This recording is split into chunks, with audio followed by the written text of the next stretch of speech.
Yawa ko. Kali mo atras. Walang naliit na, no? Carry lang gihapon, ano?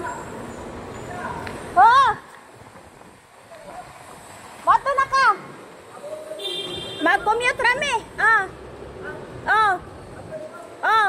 Ato na ka! Hindi ka magbuhat!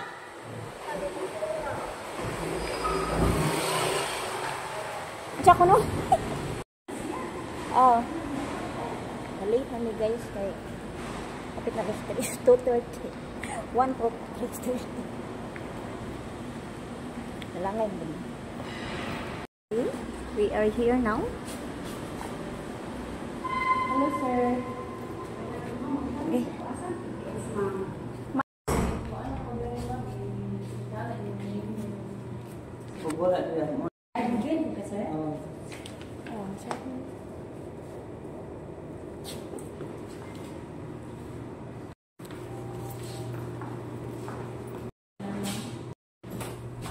Grabe ka traffic din yun na hindi nga sa mga gagyan eh.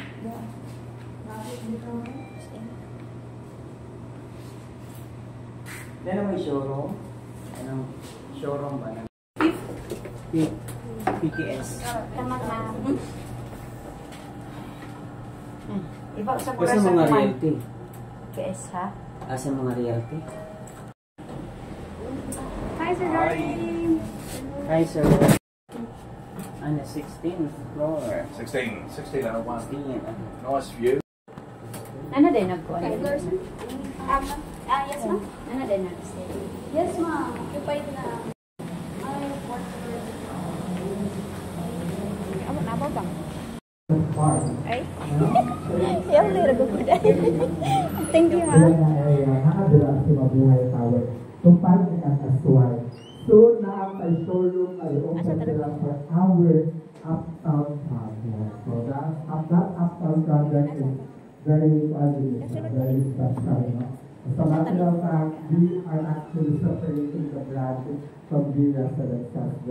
Since it's a very special one. It's not.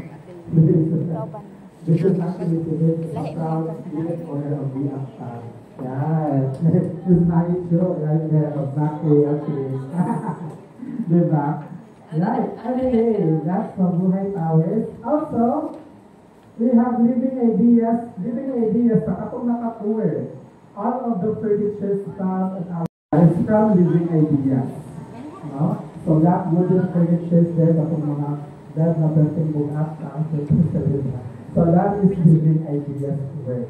So they can also do fit-up services for your clients. So when you say